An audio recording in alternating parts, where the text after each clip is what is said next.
Hello students, आज का जो हमारा टॉपिक ऑफ डिस्कशन है वो पिछली वीडियो के कंटिन्यूएशन में and it is equations of motion with graphical proof. So to express a motion, to understand a motion completely, Newton ने तीन इक्वेशंस बनाई और उसने कहा कि इन तीन इक्वेशंस की मदद से we can predict the motion of an object moving with uniform acceleration. बच्चों बहुत जरूरी है ये सब, यूनिफॉर्म एक्सेलरेशन। अगर कोई object with uniform acceleration move कर रहा है तो हम उसके मोशन को समझने के लिए, प्रिडिक्ट करने के लिए इन तीन इक्वेशंस की मदद से एक्सप्लेन कर सकते हैं हम उनके पूरे के पूरे मोशन को। तो क्या इक्वेशंस हैं, क्या उन इक्वेशंस में जो सिंबल्स यूज हुए हैं उनका मतलब है, आइए फटाफट से इन सबको जान लेते हैं। सबसे पहले बच्चों small b, it represents final velocity. Then comes small u, it represents initial velocity. Then comes small a, it represents acceleration. Time is represented with small t, and with s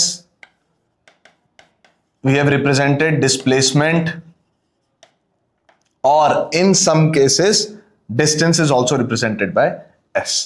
ऐसा होता है। ठीक है बच्चों, क्या इक्वेशंस है, कैसे proof करना है, फटाफट से देख लेते हैं। सबसे पहले will come to the first equation which says v equals to u plus at। ये हमारी पहली इक्वेशन है जो final velocity, initial velocity, acceleration और टाइम को एक साथ एक फॉर्मूले में लिखती है। ध्यान दीजिएगा, इन तीन इक्वेशंस में आउट ऑफ दीज 5 क्वांटिटीज एक क्वांटिटी हमेशा नहीं होगी। तो जैसे इस इक्वेशन में डिस्प्लेसमेंट नहीं है, तो अगर किसी क्वेश्चन के दौरान, किसी न्यूमेरिकल के दौरान हमारे साथ ऐसा होता है कि हमें डिस्प्लेसमेंट नहीं पता या फिर हमें डिस्प्लेसमेंट यूज ही ना करना पड़े, तो हम ये फॉर्मूला यूज कर सकते हैं बाकी चारों क्वांटिटीज को आपस में इंटर रिलेट करने के लिए। तो hence v equals to u plus a t हमारी पहली इक्वेशन है। इसको प्रूफ करने के लिए बहुत छोटा सा एक प्रूफ है, आप लोग देखिए, मैंने ना ग्राफिकली उसको रेडी कर रखा है। ऑल्दो बाकी दोनों इक्वेशंस का ग्राफिकली रेडी नहीं, मैं आपको मैनुअली करके दिखाऊंगा, बट ये वाला एक तैयार था। मान लीजिए एक ऑब्जेक्ट है, वो रेफरेंस पॉइंट 0 से इनिशियल वेलोसिटी u से अपना मोशन स्टार्ट करता है। इनिशियल वेलोसिटी u से बच्चों अपना मोशन स्टार्ट करता है और t टाइम ट्रेवल करने के बाद वो अपनी फाइनल वेलोसिटी v अटेन करता है।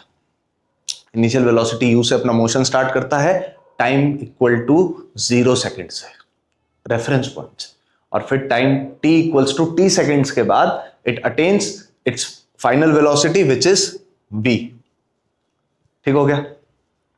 अच्छा, नाउ क्योंकि ये एक वेलोसिटी टाइम कर्व है, वेलोसिटी टाइम कर्व है, तो इसके स्लोप से एक्सेलरेशन निकाल सकते हैं। अभी हमने लास्ट वीडियो में देखा था कि भाई स्लोप निकाल के वेलोसिटी टाइम ग्राफ से हम एक्सेलरेशन कैलकुलेट कर सकते हैं for a uniformly accelerated object. ये भी एक यूनिफॉर्मली एक्सेलरेटेड ऑब्जेक्ट है because the graph is a sloping line which is increasing always, hence the object has acceleration and uniform acceleration, ऐसा कहेंगे। तो देखिए बच्चों, फटाफट से हमने इसका स्लोप कैलकुलेट करा। तो स्लोप कैलकुलेट करने का फॉर्मूला होता है, 2 पॉइंट्स का x और y रीडिंग चाहिए। तो हमने एक पॉइंट पकड़ा P, इस पॉइंट की x रीडिंग है T, इस पॉइंट की y रीडिंग है V। एक पॉइंट हमने पकड़ा ये वाला, इसे आप लेट्स से O कह लीजिए। O पॉइंट, जो ये पॉइंट है इसी को थोड़ा सा ऊपर मूव कर देते हैं रेफरेंस के लिए, तो ये O पॉइंट हो गया। अब बच्चों इस O पॉइंट की जो x रीडिंग है वो 0 है, और जो इसकी y रीडिंग है वो ये y रीडिंग है वो u है। तो अब x1 y1, x2 y2, slope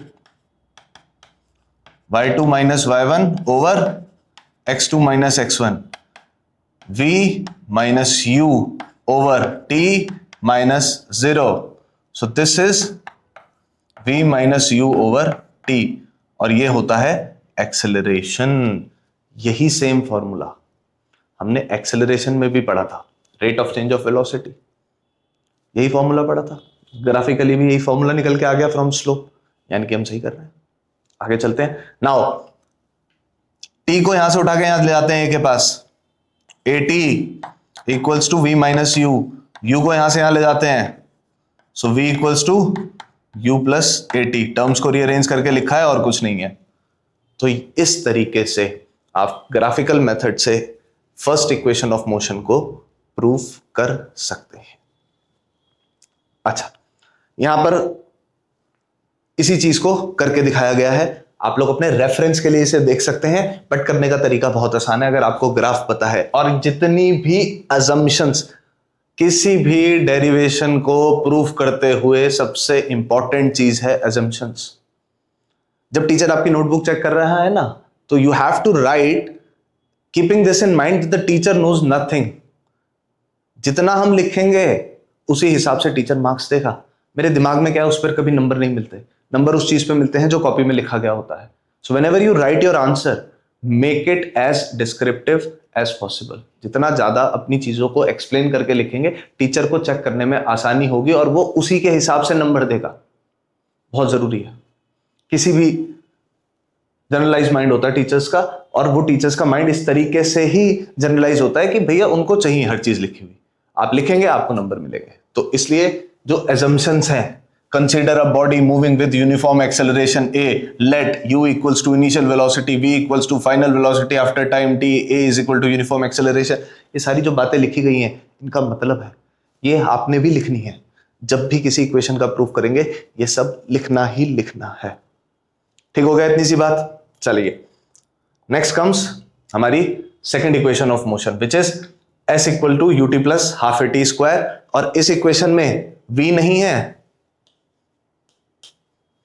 और थर्ड इक्वेशन जो होती है वो होती है v square minus u square equals to 2as। और इस इक्वेशन में बच्चों t नहीं है। ठीक हो गई इतनी सी बात? जो ओनली कंडीशन रिक्वायर्ड है, मतलब इन इक्वेशंस को यूज करने के लिए जो कंडीशंस बहुत जरूरी है, वो यही है कि आपका ऑब्जेक्ट यूनिफॉर्म एक्सेलरेशन कर रहा हो। अगर ऐसा नहीं है, यूनिफॉर्म एक्सेलरेशन नहीं है, तो हम इन इक्वेशंस को यूज नहीं कर सकते, इफेक्टिवली यूज नहीं कर सकते। ऐसा नहीं यूज नहीं कर सकते, पोर्शन ऑफ मोशन देखना पड़ता है। फिर हमें कहां पर यूनिफॉर्म मोशन है, सिर्फ वहीं पर लगाएंगे, फिर जहां पर नहीं है वहां कुछ और कैलकुलेशंस करेंगे। ये चीजें होती हैं बच्चों। ठीक हो गई इतनी सी बात? So let's move on to the second equation, which is s equals to ut plus half at square, and the third equation which is v square minus u square equal to 2as। दोनों equations को करने का तरीका almost same है, but the way of calculating the area is different. देखिए बच्चों, हमने velocity time graph से डिस्प्लेसमेंट कैसे कैलकुलेट करते हैं वो देखा था, which is you have to calculate the area under the curve. Once you calculate the area under the curve, you will get the displacement. ठीक है, अब उस डिस्प्लेसमेंट को कैलकुलेट करने का तरीका, उस एरिया को कैलकुलेट करने का तरीका अलग अलग है, and you will get both the equations. एक तरीके से करेंगे एक इक्वेशन मिलेगी, दूसरी तरीके से करेंगे दूसरी इक्वेशन मिलेगी। फटाफट से देखते हैं, आइए। Same graph will take, same reference graph. An object moving with velocity u attains a velocity of v। Same velocity time graph after travelling time t समय चलने के बाद एक ऑब्जेक्ट ने u से v वेलोसिटी अटेन करी। ये हमारा रेफरेंस पॉइंट रहा 0। ठीक हो गया? डिस्प्लेसमेंट निकालने के लिए हमें एरिया अंडर कर्व चाहिए। एरिया अंडर कर्व का मतलब ये वाला सारा एरिया। इस एरिया को कैलकुलेट करने के लिए मैंने इस फिगर को दो हिस्सों में बांटा। पहली फिगर थी ट्रायंगल, दूसरी फिगर थी रेक्टेंगल। पहली फिगर का एरिया कैलकुलेट किया बच्चों।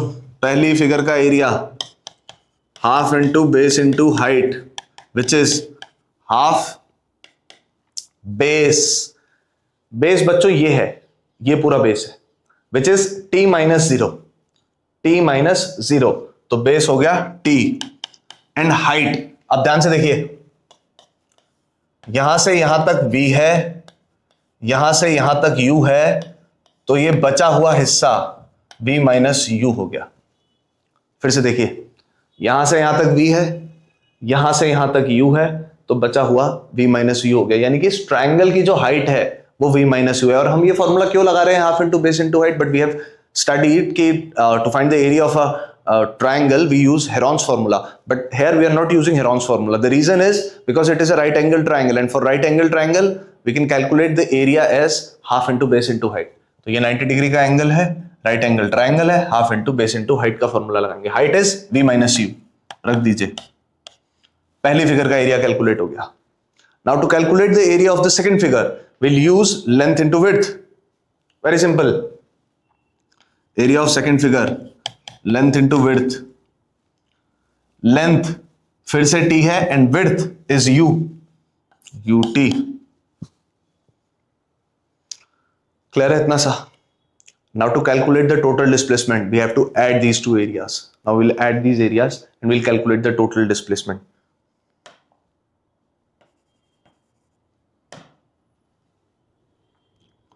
Total displacement S equals to half v minus u into t plus ut।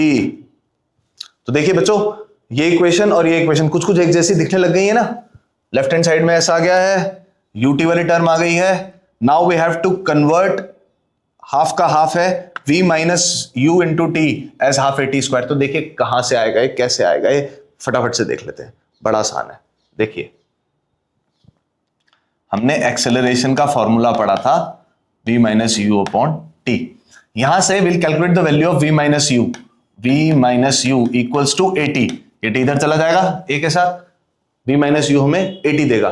Now will substitute this v minus u as 80, वो यहां रखेंगे वैल्यू। चलिए रखते हैं फटाफट से, हाफ ए टी इंटू ये वाला t, t square plus u T.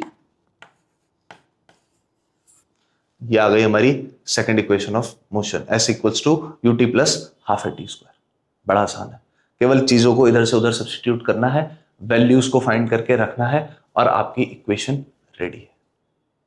ठीक है, अब चलते हैं तीसरी इक्वेशन की तरफ, which is v square minus u square equals to 2as। करने का तरीका बच्चों अभी भी सेम है, बट डिफरेंस क्या है आइए फटाफट से देखते हैं। मैं ये सारा डेटा क्लियर कर देता हूं और एक same will take same velocity time graph. हमारा रेफरेंस ग्राफ चेंज नहीं हो रहा बच्चों, इस बात का बिल्कुल ध्यान रखिएगा कि रेफरेंस ग्राफ वही है हर इक्वेशन ऑफ मोशन को प्रूफ करने के लिए। सो हमारा reference point 0, an object starts moving with velocity u और फिर वो अपनी v वेलोसिटी अटेन करता है t टाइम चलने के बाद। अब हमें फिर से ये एरिया कैलकुलेट करना है।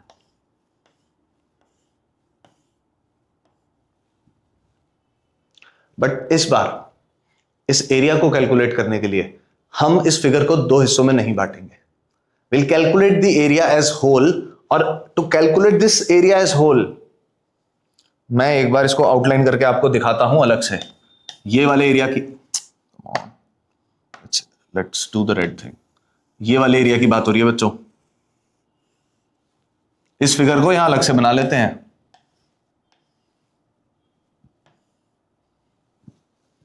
ये वाला, ये क्या है? ट्रेपेजियम। एक ऐसा क्वाड्रिलेटरल जो ट्रेपेजियम की शेप में है, जिसकी दो पैरेलल साइड्स हैं और दो नॉन पैरेलल साइड्स हैं। तो now will calculate the area by using the formula of area of trapezium. Area of trapezium, area of trapezium is sum of parallel sides multiplied by distance between them और इसका half. Half of sum of parallel sides into distance between them. तो ये दो parallel sides हैं इस trapezium में और ये उनके बीच की दूरी है। ये साइड कितनी है u, ये साइड कितनी है v, ये डिस्टेंस कितना है t। ये सब हमने पिछले डेरिवेशन में देख लिया, ये सारी कैलकुलेशंस हम कर चुके हैं कि कौन सी साइड कितनी है। सिर्फ कॉपी पेस्ट करा है वहां से देख के from memory. I have already copy pasted कि ये u है, ये v है, ये t है। Now calculate the area of trapezium.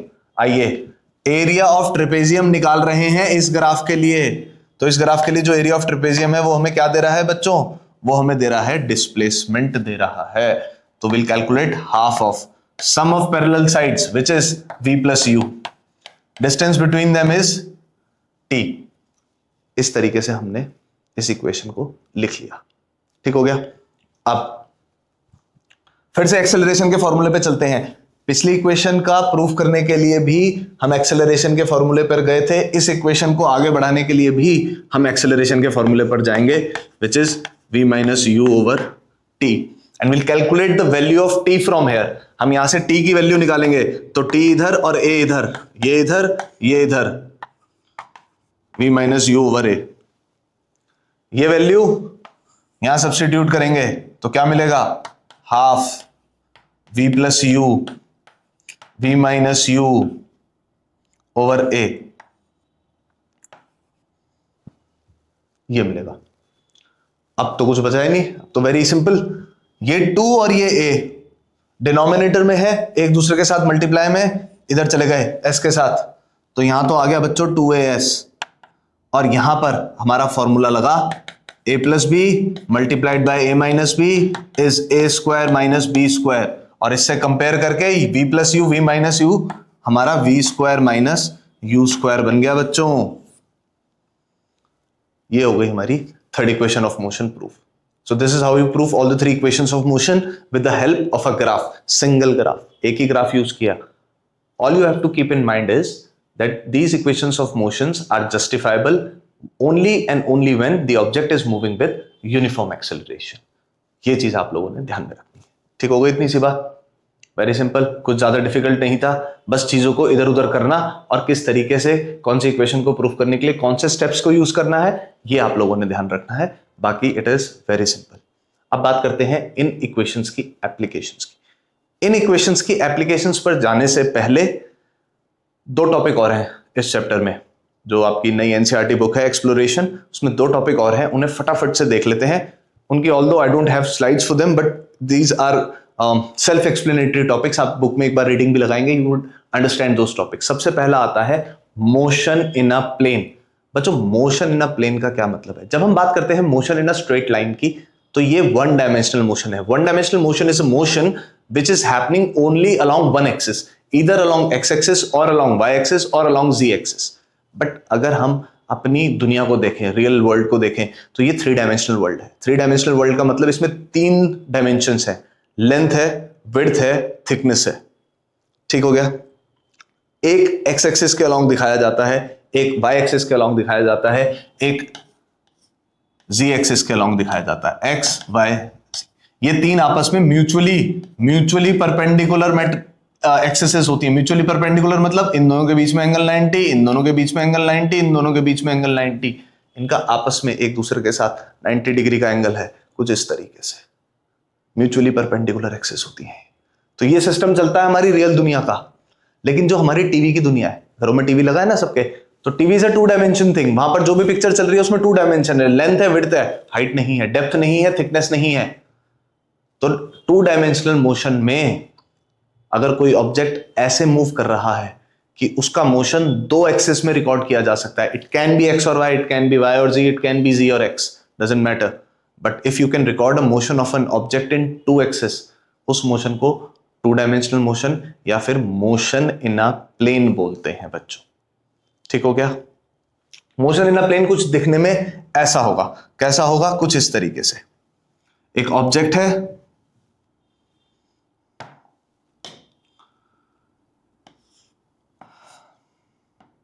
वो आगे भी मूव कर रहा है, ऊपर भी मूव कर रहा है, ड्यू टू ग्रेविटी नीचे गिर रहा है। तो किसी भी ऑब्जेक्ट का मोशन जब इस तरीके से है कि वो y एक्सिस के अलोंग भी मूव कर रहा है, वो x एक्सिस के अलोंग भी मूव कर रहा है। ये मैंने एक एग्जांपल लिया है for x and y axis, it could be along any 2 axis, doesn't matter, ये मैंने सिर्फ एक एग्जांपल लिया है। तो एक ऑब्जेक्ट जो y एक्सिस के अलोंग और x एक्सिस के अलोंग मूव कर रहा है, 2 दिशाओं में मूव कर रहा है, इस मोशन को हम मोशन इन अ प्लेन बोलते हैं बच्चों। और ऐसे में ऑब्जेक्ट की वेलोसिटी y डायरेक्शन में भी होती है, x डायरेक्शन में भी होती है। ऑब्जेक्ट का डिस्टेंस x डायरेक्शन में भी ट्रेवल करता है, y डायरेक्शन में भी डिस्टेंस ट्रेवल करता है, जिसे हम हाइट बोल देते हैं, हाइट। ठीक है? और जितने समय के लिए ये मूव कर रहा है, वो ड्यूरेशन भी हम कैलकुलेट कर सकते हैं। हालांकि आप लोगों के सिलेबस में सिर्फ इसका बेसिक आइडिया है। तो बेसिक आइडिया ये कहता है कि when an object is moving along 2 dimensions, then the motion is known as motion in a plane. Next आता है uniform circular motion. Uniform circular motion, सबसे पहले सर्कल क्या होता है यह पता होना चाहिए। सर्कल तो कुछ नहीं होता, एक गोला बना देते हैं, हो गया सर्कल। बचपन में सर्कल की ड्राइंग करी थी तो भाई आज मदर की हमें अपनी चूड़ी दे दीजिए और चूड़ी से हमने गोला बना दिया, it is a circle. But circle का असली मतलब क्या है? मैथमेटिक्स से समझना पड़ेगा, मैथमेटिकल शेप है वहीं से समझना पड़ेगा। तो देखिए, सर्कल एक ऐसे पॉइंट का रास्ता है जो किसी पॉइंट से हमेशा फिक्स्ड डिस्टेंस मेंटेन रखता है। तो जिस रास्ते पर यह पॉइंट चलेगा वो रास्ता सर्कल है।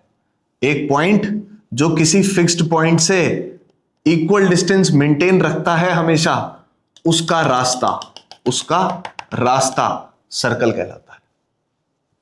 ये होता है सर्कल। अब यूनिफॉर्म सर्कुलर मोशन का क्या मतलब है? यूनिफॉर्म सर्कुलर मोशन का मतलब है when an object is moving in a circular path but with uniform speed, ऐसा motion is known as uniform circular motion.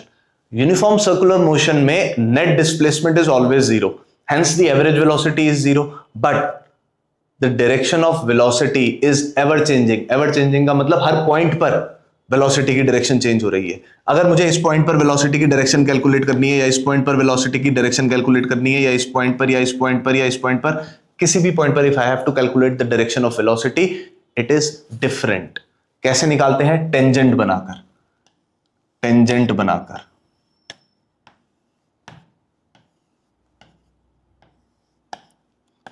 तो देखिए, हर पॉइंट पर वेलोसिटी की डायरेक्शन अलग है। यूनिफॉर्म सर्कुलर मोशन, ठीक है। अब एक विल टेक एन एग्जांपल, बहुत जरूरी है समझने के लिए।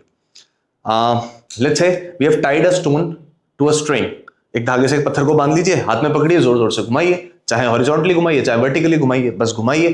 तो आपको यू विल फील कि आपको अपने हाथ से धागे को खींच के रखना पड़ रहा है। अगर आप धागे को खींच के नहीं रखेंगे, ढील छोड़ देंगे, तो वो पत्थर वापस से सर्कल में नहीं घूमेगा, वो इधर या उधर भाग जाएगा। यूनिफॉर्म सर्कुलर मोशन का ये बहुत, किसी भी ऑब्जेक्ट के सर्कुलर मोशन का ये बहुत बड़ा एक फंडा है कि किसी भी सर्कुलर मोशन को बनाए रखने के लिए एक फोर्स की जरूरत पड़ती है, जो फोर्स उस ऑब्जेक्ट को उस सर्कुलर ट्रैक में, उस सर्कुलर पाथ में, उस सर्कुलर ऑर्बिट में बांधे रखने पर मजबूर करता है। वो फोर्स हमेशा सेंटर की तरफ डायरेक्टेड होता है, towards the centre of circle, towards the centre of circle. और क्योंकि ये सेंटर की ओर डायरेक्टेड होता है, इसे सेंटर सीकिंग फोर्स या फिर सेंट्रीपिटल फोर्स भी कहते हैं। तो किसी भी ऑब्जेक्ट के सर्कुलर मोशन को बनाए रखने के लिए जो सबसे जरूरी फोर्स है वो है सेंट्रीपिटल फोर्स। अगर ये सेंट्रीपिटल फोर्स नहीं होगा तो ये ऑब्जेक्ट वापस इस गोले में नहीं आएगा कभी भी, ये कहीं इधर या कहीं उधर भाग जाएगा। किस दिशा में भागेगा? वेलोसिटी की दिशा में भाग जाएगा, ठीक है। और वो वहां से स्ट्रेट लाइन मोशन या मोशन इन 2 डायमेंशंस करना शुरू कर देगा, rather than continuing in circular motion. अब अगर हम motion of planets around the sun की बात करें, तो सन और प्लैनेट्स के बीच में जो ग्रेविटेशनल फोर्स है वो सेंट्रीपिटल फोर्स बनता है, ताकि उनका मोशन उस ऑर्बिट में बना रहे। इसी तरीके से if you talk about the motion of moon around the earth, तो मून जो अर्थ के चारों तरफ एक फिक्स ऑर्बिट में घूम रहा है, मून और अर्थ के बीच का ग्रेविटेशनल फोर्स वो नेसेसरी सेंट्रीपिटल फोर्स प्रोवाइड करता है, जो मून को बांध के रखता है उसके ऑर्बिट में। अगर वो सेंट्रीपिटल फोर्स नहीं होगा तो ऑब्जेक्ट सर्कुलर मोशन कभी भी नहीं करेगा। अब अगर फोर्स है तो उसका कुछ फॉर्मूला भी होगा। Let suppose there is an object of mass m moving in a circular motion और moving in a circular path of radius r with velocity v। ठीक हो गया। अब क्योंकि चीजें सर्कुलर हैं, भाई ऑब्जेक्ट भी सर्कुल में घूम रहा है तो इसका डिस्प्लेसमेंट भी सर्कुलर है, एंगुलर डिस्प्लेसमेंट कहते हैं। इसकी वेलोसिटी भी सर्कुलर है, एंगुलर वेलोसिटी कहते हैं। इसका एक्सेलरेशन भी सर्कुलर है, एंगुलर एक्सेलरेशन कहते हैं। हालांकि ये टर्म्स अभी आपके सिलेबस में नहीं है, बट क्योंकि मोशन लीनियर नहीं है, एक लाइन में नहीं है, तो इस वजह से यहां पर शब्दों का थोड़ा अलग अलग इस्तेमाल किया जाता है. Angular displacement, angular velocity and angular acceleration is what we use. So let's say the centripetal force is given by m v square over r. Centripetal force बच्चों ये होता है सेंट्रिपिटल फोर्स. और सेंट्रिपिटल फोर्स अब force है, vector quantity है, तो इसकी डायरेक्शन होगी क्या? Always directed towards centre of circle along the line joining centre and object. इस फोर्स की जो डायरेक्शन है वो इस तरीके से होगी कि ये हमेशा सेंटर की ओर लगेगा, और मान लीजिए आपका ऑब्जेक्ट यहां है, तो ऑब्जेक्ट और सेंटर को ज्वाइन करने वाली लाइन के अलोंग लगेगा. ये ऑब्जेक्ट यहां पहुंच गया तो ये फोर्स इस दिशा में लगेगा, ये ऑब्जेक्ट यहां पहुंच गया तो ये फोर्स ऐसे लगेगा, यहां पहुंच गया तो ऐसे लगेगा, यहां पहुंच गया तो ऐसे लगेगा. एंड सिमिलरली आप किसी भी पोजीशन पर जब इस फोर्स की डायरेक्शन कैलकुलेट करेंगे तो आपने ऑब्जेक्ट को सेंटर से स्ट्रेट लाइन से ज्वाइन करना है और टुवर्ड सेंटर फोर्स का एरो लगा देना है. ये होता है बच्चों सेंट्रिपिटल फोर्स, जो कि यूनिफॉर्म सर्कुलर मोशन में मदद करता है. किसी भी ऑब्जेक्ट के सर्कुलर मोशन को बनाए रखने में इट हेल्प्स. ठीक है, तो these are few topics which are included in our chapter describing motion around us, and in the next video or in the next chapter when we'll study, we'll talk about we'll take some examples of equation of motion, कुछ थोड़े बहुत numericals देख लेंगे, and then we'll talk about the next chapter जिसमें हम Newton's के laws of motion के बारे में पढ़ेंगे. बहुत इंटरेस्टिंग चैप्टर है, बहुत फन चैप्टर है. न्यूटन्स लॉ ऑफ मोशन हमारे आसपास जो भी हो रहा है. देखिए फिजिक्स एक ऐसा सब्जेक्ट है बच्चों जिसको ना समझ आ गया वेल एंड गुड, नहीं आया तो कुछ नहीं कर सकते. समझने का सब्जेक्ट है, इसमें याद करने वाला कुछ है ही नहीं, इसमें रटने वाला कुछ है ही नहीं. चीजें समझ आ जाएंगी, आपको अपने आप याद हो जाएंगी. फिजिक्स सब्जेक्ट ही ऐसा है. हाँ, sometimes it does get boring, होता है, मैं मानता हूं, बट फन भी है. हमारे आसपास जो भी हो रहा है, क्यों हो रहा है, कैसे हो रहा है, कब हो रहा है, उसका रीजन क्या है, ये सब फिजिक्स एक्सप्लेन करता है बच्चों. ठीक है, तो आप लोग इस चैप्टर का रिवीजन कीजिए, एक बार समझ लीजिए, सारे कंसेप्ट्स को दोबारा देख लीजिए. जहां कोई दिक्कत परेशानी आ रही है उस चीज को आप मेरे को कमेंट्स के थ्रू बता सकते हैं. We can refer to those topics again, और प्रूफ जो हमने इक्वेशंस ऑफ मोशन के करे उन पर थोड़ा सा ज्यादा कॉन्सेंट्रेट कीजिएगा. बाकी जितनी भी टेक्निकल टर्म्स हैं उनकी डेफिनेशंस वगैरह पढ़ लीजिएगा, and that will be all for you. इतना चैप्टर पढ़ लिया तो you will get good marks, don't worry about it. Thank you kids, thank you so much, cheers.